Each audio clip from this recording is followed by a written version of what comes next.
Hello, it's Claire from Come Back Brighter. I'm going to talk to you today about the dynamic between the narcissistic parent and their golden child.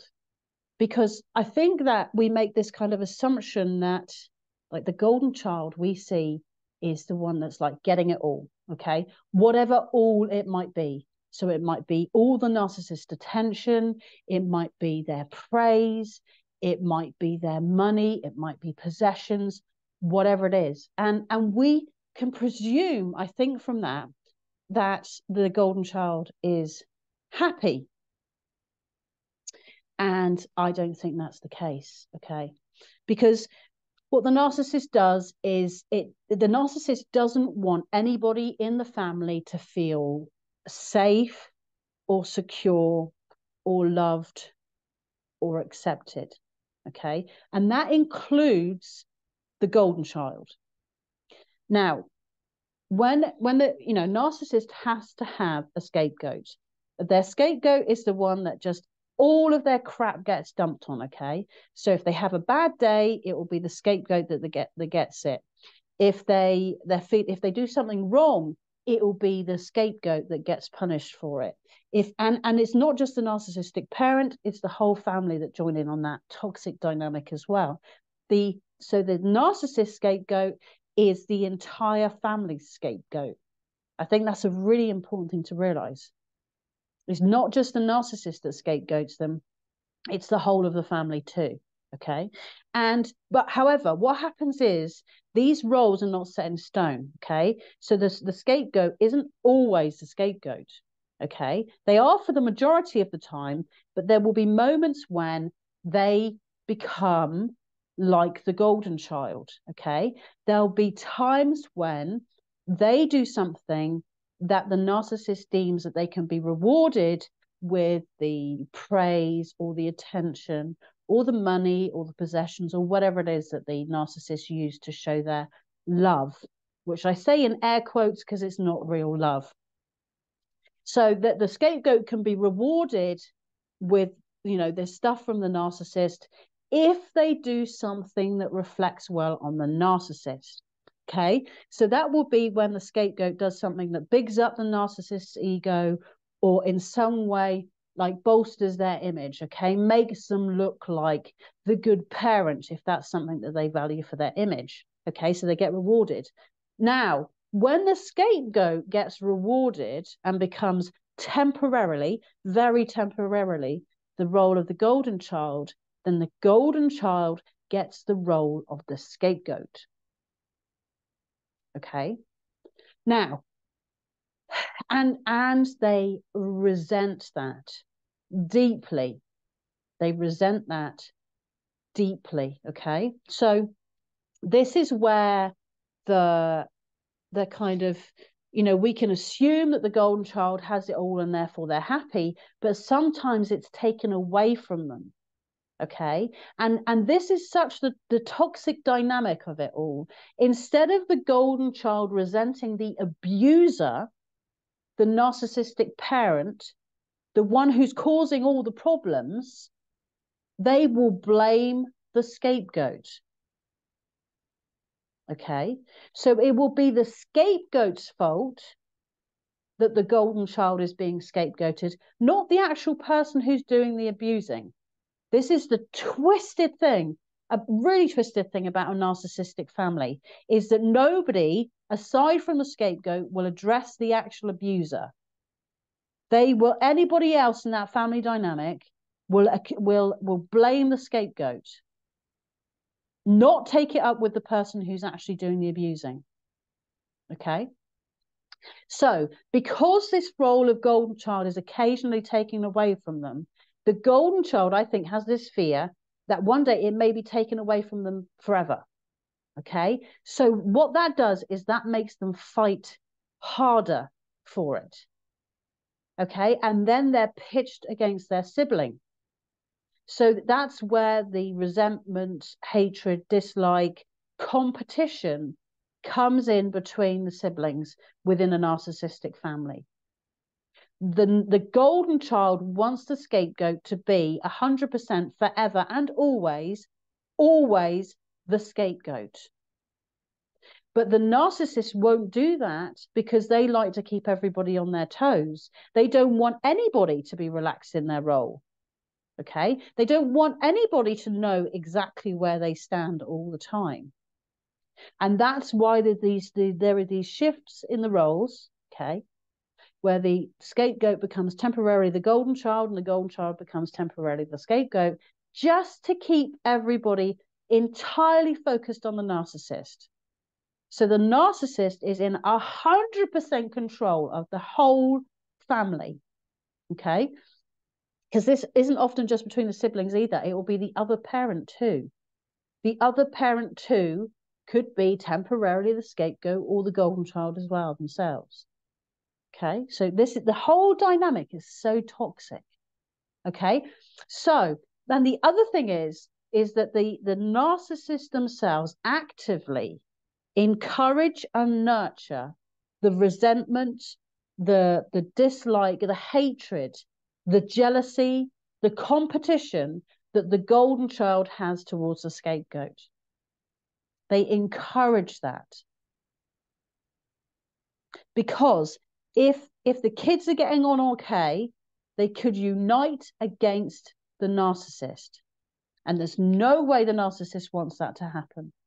So they encourage this behavior from the golden child, okay?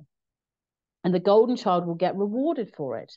The family scapegoat is getting scapegoated by the narcissist, by the golden child, by the other members of the family. Then the narcissist is happy. And the golden child feels better because that's okay. I'm the golden child. They're the scapegoat. That's fine. Okay. But there will always be jealousy. Okay. And the narcissist will encourage and nurture this jealousy between the children. Okay. So that what they'll do is they'll contrive circumstances and they'll make it look like to each child like the other one is the favorite. Okay, like the other one is the favorite.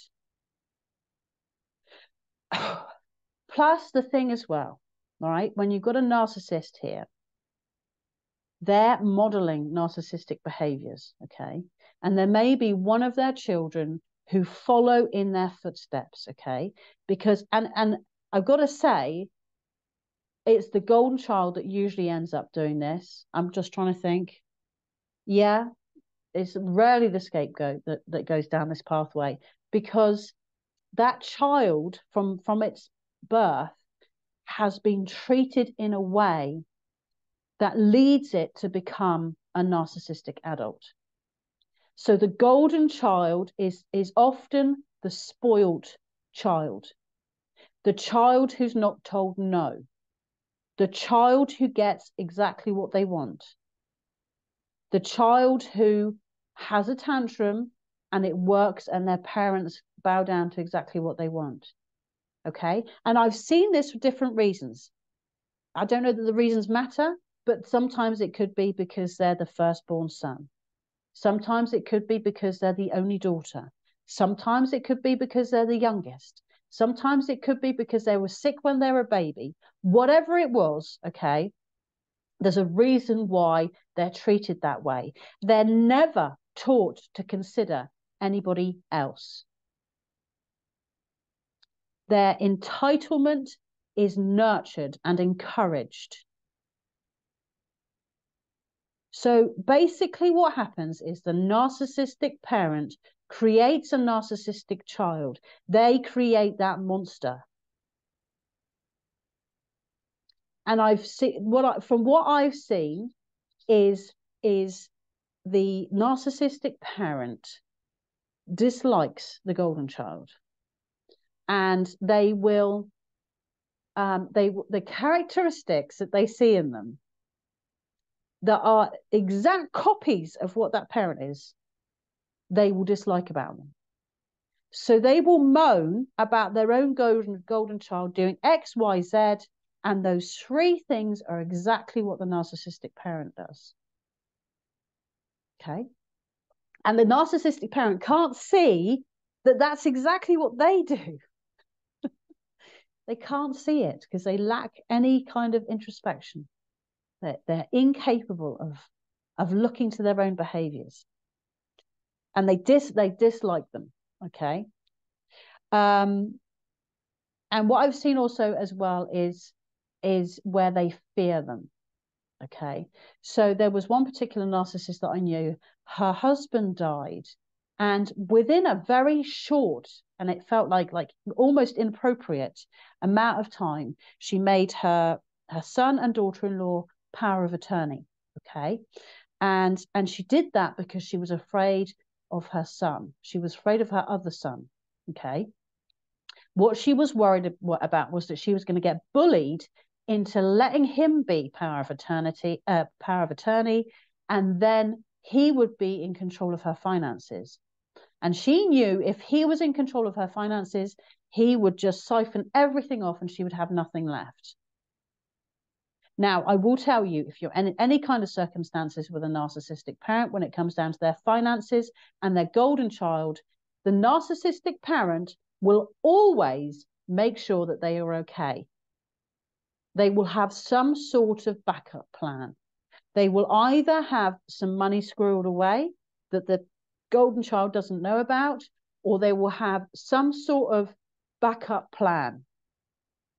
And that might be that if it really, really came down to it and they were really being bullied, then they'd stop the money to the golden child or something. They got something that is in their favor when it comes to either the dynamic between them and their golden child, or they've got some secret stash of cash or something put aside so that if things go really wrong, they're going to be okay. They'll always be okay. Okay, so I don't see ever, well, I never see a narcissistic parent loving either of their children or any of their children. But in particular, when it comes to the golden child, there seems to be this kind of, I don't know, it's irritation. There's an irritation too. And the irritation comes in when the golden child starts jumping up and down and expects what they want to come above what the narcissistic parent wants. So you get this really interesting dynamic when you've got two people with narcissistic personality or the narcissistic personality disorder in like fighting against each other. Who's gonna be the top dog on this one? And often what happens is the poor old scapegoat gets dragged into the middle of it, and it's the scapegoat that takes the abuse from both sides, okay, wanting to do the best for both parties, okay, but they become like the go-between. They become like the peacemaker, hopefully, between the two warring factions, okay, where one's going, I want this, and the other one's saying, I want this. Somehow the scapegoat can negotiate between the two of them so it's worked out, or the scapegoat is used to protect one side. Okay, so I knew one circumstance where there was the narcissistic mother and the narcissistic son, and they were both fighting because they both wanted it all. And then the scapegoat son was in the middle and he was protecting his mother. And he suffered for that. He got the abuse for it. And the stress and it was all completely just because both sides were being so selfish and so vile to each other. So that's what happens. And she knew the day was going to come when that fight was going to happen. And she knew she'd already had her other son primed up ready to protect her. So the scapegoat is used to protect. The scapegoat is dragged in to take the abuse. The scapegoat is used to protect. And the golden child will go after the scapegoat. It may not have always been obvious. The resentment, see, as the scapegoat, you might have thought everything was fine with your sibling, right? You might have always thought, oh, there's something like a little bit strange here, and I seem to do a lot more for them than they do for me, and all the rest of it. But it isn't until like something massive happens, right? And that something massive is always when the scapegoat is asking for something, which is not unreasonable. The golden child will jump in and say no, even if it's not theirs. The golden child will jump in and say, mine, mine, mine, because they think they're entitled to it. Well, as far as they are, they're entitled to it. I knew one narcissistic son that for some reason, he thought that all the money that his parents got and had, and everything they had, their house, their car, their everything, he thought it was all his. It was almost like, as far as he was concerned, his parents were looking after his money in his bank account, for his house, in his car, in his, all the stuff. But it actually had nothing to do with him. And he would moan and complain about what they spent their money on. Like, how dare they spend their money on anything other than me? It was unbelievable. It was unbelievable. So in my experience, the narcissistic parent doesn't like their golden child. They don't like them. And that sounds like such a strange thing to say, but they don't like them mainly because what they actually see back when they look at them and they think, I don't like them very much, they're actually seeing reflected back the horrible bits of themselves. So one narcissist that I knew, she said, I don't know why my son is the way he is. And I had to bite my tongue. I had to bite my tongue not to say anything about apples falling too far from trees. And then she went on to say, it must be because he takes after his father's grandfather. So for her, it had to, there was no way that what she disliked about him was anything to do with her. It had to be disconnected enough to be on her husband's side, and then on his grandfather's side. So he's as far away from her as she could possibly get.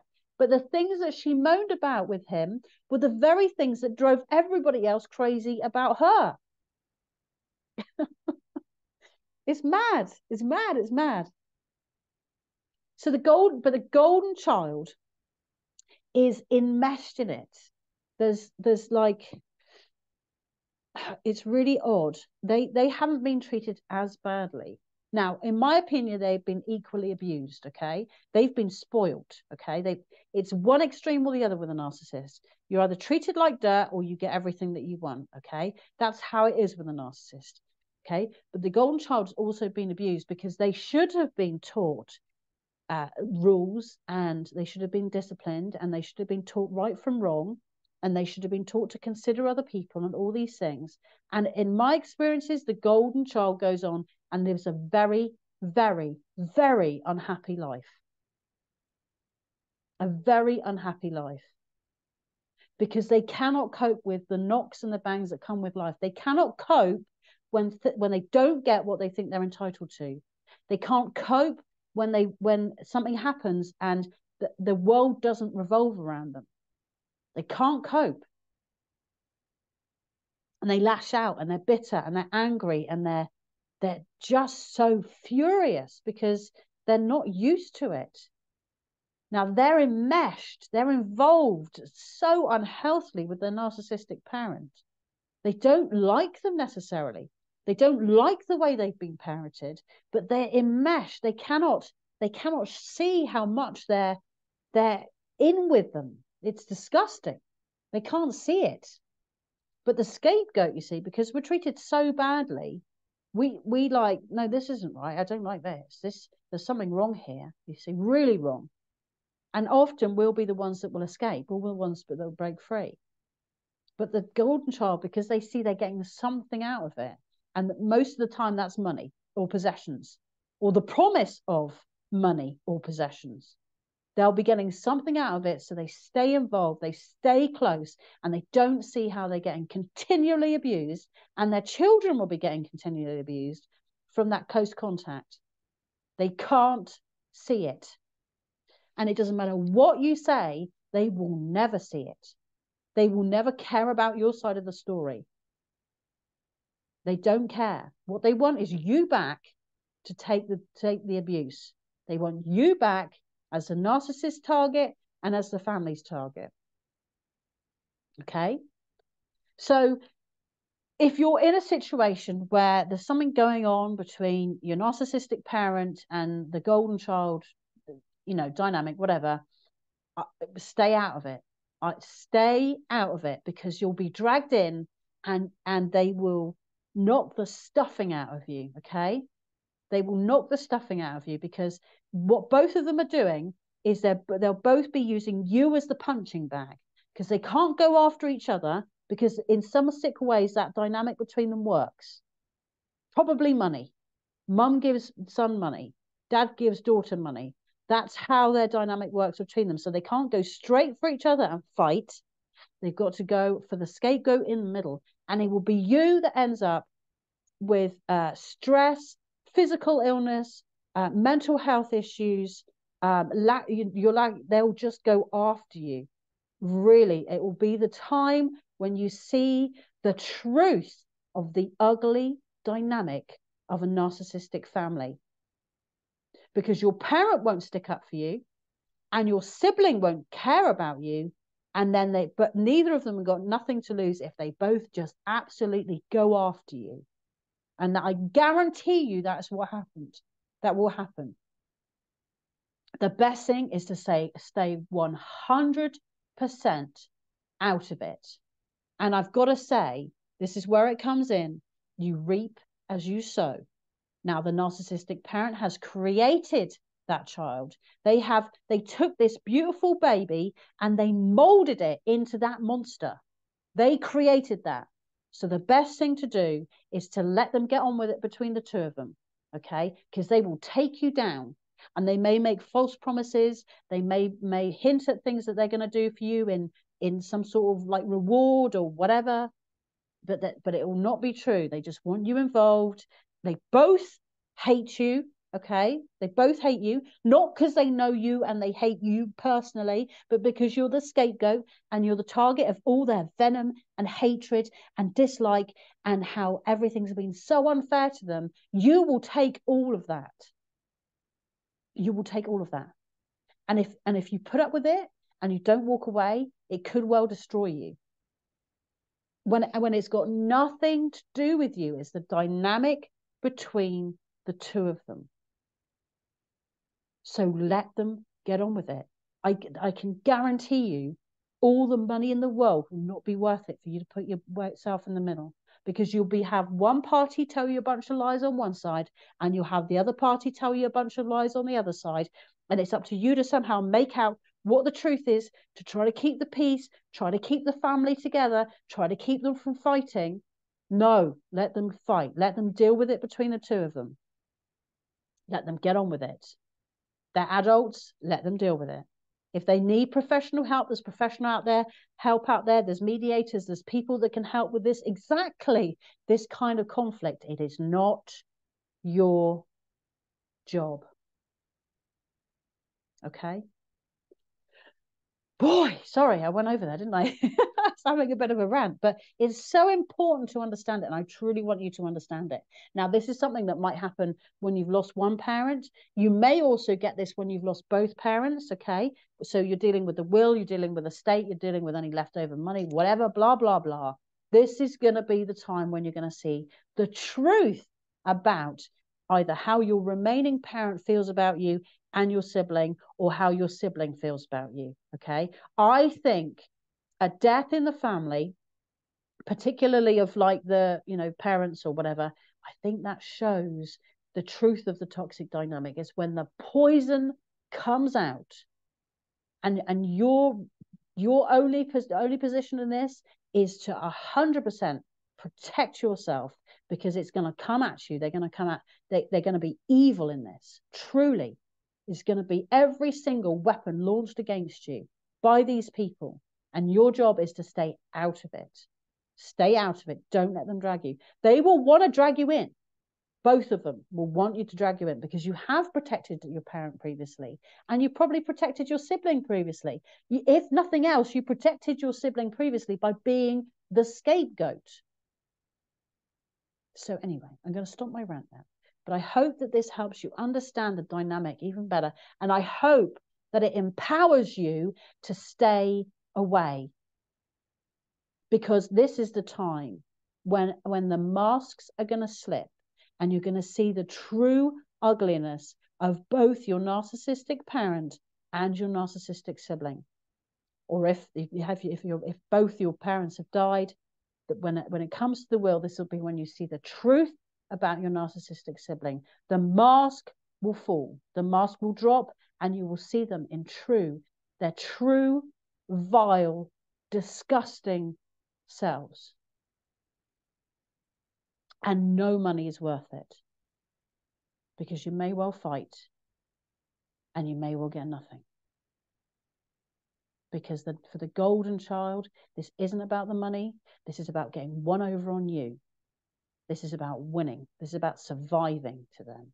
And they will fight tooth and nail to keep hold of every single penny that they can. Because they've been raised to dislike you. They've been raised to resent you. They've been raised to be in competition with you. So there'll be no fairness. There'll be no sharing. And it's so unjust. There is no justice in a narcissistic family. And you have to deal with that. You have to deal with that and work through that it's not fair. If you're going through this at the moment, if you need some support, this is a really hard time. This is really, I think back to my own experiences, it was the worst time. Really, it was a time when I needed the most support. So if you need me, I'm here for you. Please either comment below or reach out to Clare, comebackbrighter@gmail.com. Bye.